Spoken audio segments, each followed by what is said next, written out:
오늘은 지난 시간에 이어 침묵에 대해 조금만 더 붙여보겠습니다. 표현의 시대를 사는 우리는 침묵하기가 쉽지 않습니다. 온 주위가 우리로 하여금 표현하게 만들고요. 우리도 우리 자신을 나타내기 위해 시간과 노력을 들입니다. 그리고 자신을 잘 나타내는 사람을 부러워하기도 합니다. 그런데 이런 나타냄이 우리의 믿음 생활에도 그대로 적용되어 끊임없이 말을 잘 이어가는 달변의 기도를 잘하는 기도라 하고요. 큰 소리로 힘있게 하는 기도를 능력 있는 기도라 하며 남들 앞에 부지런히 움직이는 사람을 봉사하고 헌신하는 사람이라 합니다. 그 결과 오늘의 교회는 침묵이 생소한 것이 되었고 사실 거의 잊어버렸습니다. 특히 실용성과 효용성 그리고 합리성 같은 세상의 논리가 교회에 들어와 자리 잡으므로 침묵은 별 쓸모없으며 오히려 이런 논리들을 뒤처지게 하는 방해꾼으로 취급되어 천덕꾸러기 신세가 된 느낌입니다. 그래서 오늘날 대부분의 교회들은요, 교인들을 표현하고 움직이게 가르치고 심지어 믿음도 그러면서 자란다 하며 사람들을 독려합니다. 참으로 어처구니 없는 가르침인데도 수많은 사람들이 이에 아멘 아멘 합니다. 따라서 이런 가르침을 받은 사람들은 침묵하지 못하고요. 하나님 앞에 할 말이 있고 할 일이 있다 하며 늘 바쁩니다. 좀 심하게 표현하면요. 아직도 하나님을 모른다는 거지요. 그래서 이들은 자신이 뭔가를 해서 하나님께 영광을 돌린다 생각합니다. 마치 하나님의 영광이 자기들 하기에 달린 것처럼 말입니다. 여러분들, 하나님의 영광이란 우리가 뭔가를 무슨 대단한 일을 해서 그게 하나님께 영광이 되어 영광을 돌리는 게 아니라요. 하나님의 영광이란 보이지 않는 영이신 하나님이 당신의 크심이나 능력이나 성품이나 뜻 등을 우리가 볼 수 있거나 인지할 수 있는 모양으로 드러내시는 그것을 하나님의 영광이라 하는데요. 그래서 우리가 뭔가를 해서 하나님께 영광이 되는 게 아니라 영광의 주체가 하나님이시라는 말씀입니다. 그래서 만일 우리가 어떤 모양으로든 하나님의 영광을 드러낸다면 그것은 하나님이 우리를 통해 드러내시는 것이고 그것이 단지 우리를 통해 드러나기에 우리가 하나님께 영광을 돌려드린다라고 표현하는 것일 뿐이라는 말씀입니다. 이사야 43장 7절입니다. 내 이름으로 불려지는 모든 자, 곧 내가 내 영광을 위하여 창조한 자를 오게 하라. 그를 내가 지었고 그를 내가 만들었느니라. 하나님이 당신의 백성이라 불리는 우리를 당신의 영광을 위해 지으셨다고. 이것이 하나님이 우리를 구원하신 목적입니다. 하나님의 영광이 드러나는 존재가 되라고. 우리 대부분은 구원이 우리의 최종 목표인 걸로 알고 있는데요. 그런데 그렇지 않습니다. 우리를 향하신 하나님의 목표는요, 그 구원을 통한 당신의 영광입니다. 하나님이 당신의 영광을 탁월하게 드러내는 존재가 되게 하려 우리를 구원하신 거란 말씀입니다. 이걸 신약에서 한번 볼게요. 로마서 8장 30절입니다. 미리 정하신 그들을 부르시고 부르신 그들을 어렵다 하시고 어렵다 하신 그들을 영화롭게 하셨느니라. 미리 정하셨다는 것은 하나님 백성이 세상 어딘가에 이미 있다는 거고요. 부르셨다는 것은 그들을 세상에서 불러내어 구원하셨다는 거고, 어렵다 하셨다는 것은 그들을 하나님과의 관계 속으로 들이셨다는 거고요.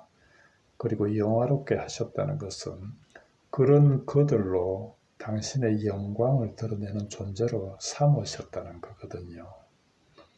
그러니 여기서도 하나님이 미리 정하신 자들을 부르신, 즉 구원하신 목적이 이들을 영화롭게 하려고, 즉 당신의 영광을 온전히 드러내게 하려고 그리 하셨다는 말씀입니다. 그리고 여기에 사용된 시제가 모두 직설법 과거로 이미 그렇게 하셨다는 거거든요. 너희는 이미 그렇게 되어 있어. 그러니 반드시 그렇게 될 거야. 너희는 이미 그런 존재야 라는 의미로 말입니다. 그리고 또 이 말씀의 주어가 하나님이시거든요. 하나님이 미리 정하시고 부르시고 어렵다 하시고 영화롭게 하셨다는 이 모든 일의 주체가 하나님이시란 말씀입니다. 이걸 빌립보서 1장 6절이 이렇게 말씀하는 거지요. 너희 안에서 착한 일을 시작하시니가 그리스도 예수의 날까지 이루실 줄을 우리가 확신하노라.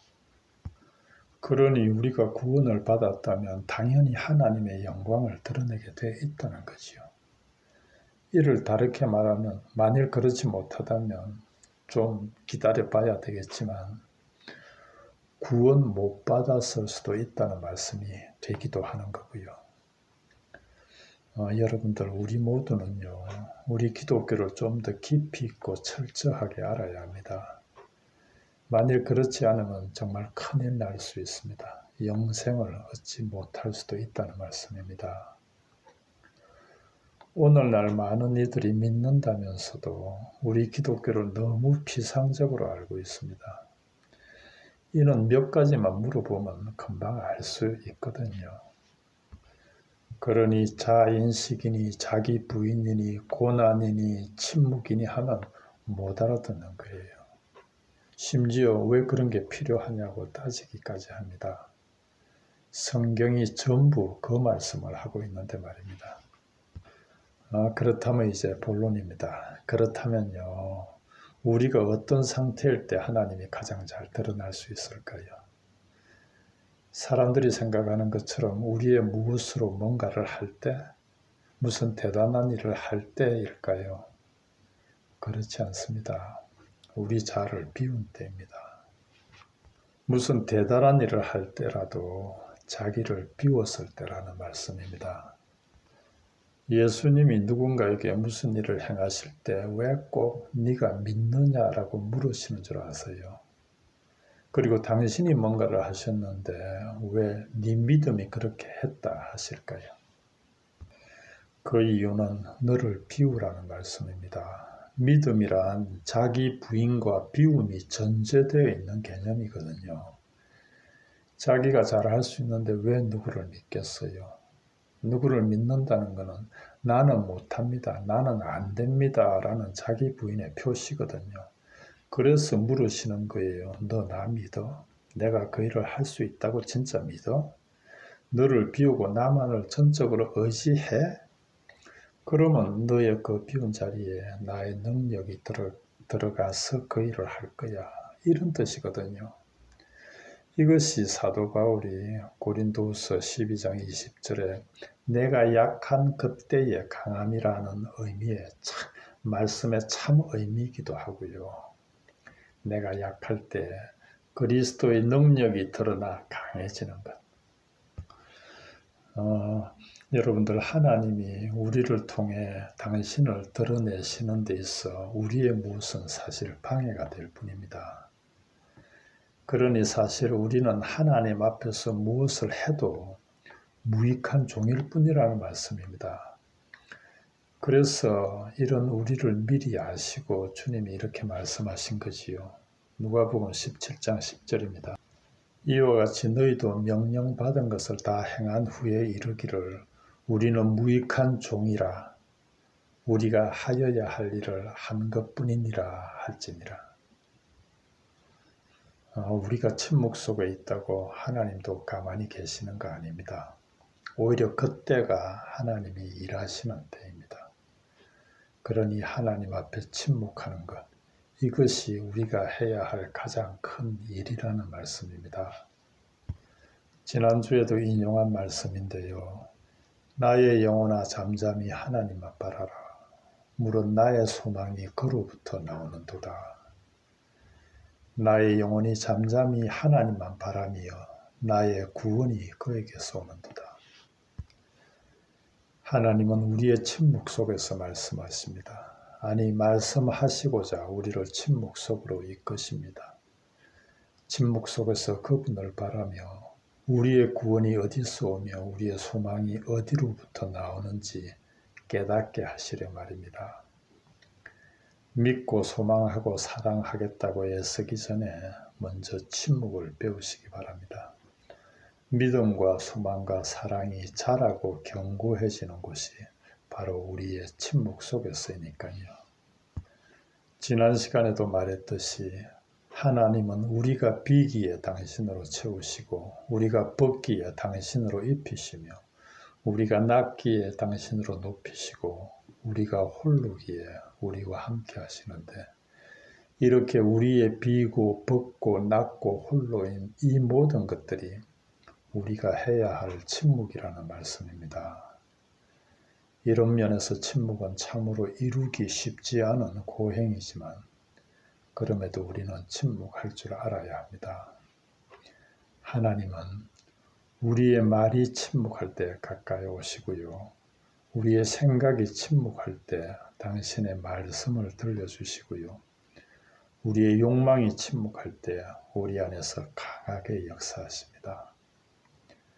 우리 영혼의 수준이 무슨 일을 얼마나 하느냐에 달려있는 게 아니라 하나님 앞에서 얼마나 자기 부인의 침묵을 할 수 있는가에 달려있다는 사실을 꼭 깨달으면 좋겠습니다.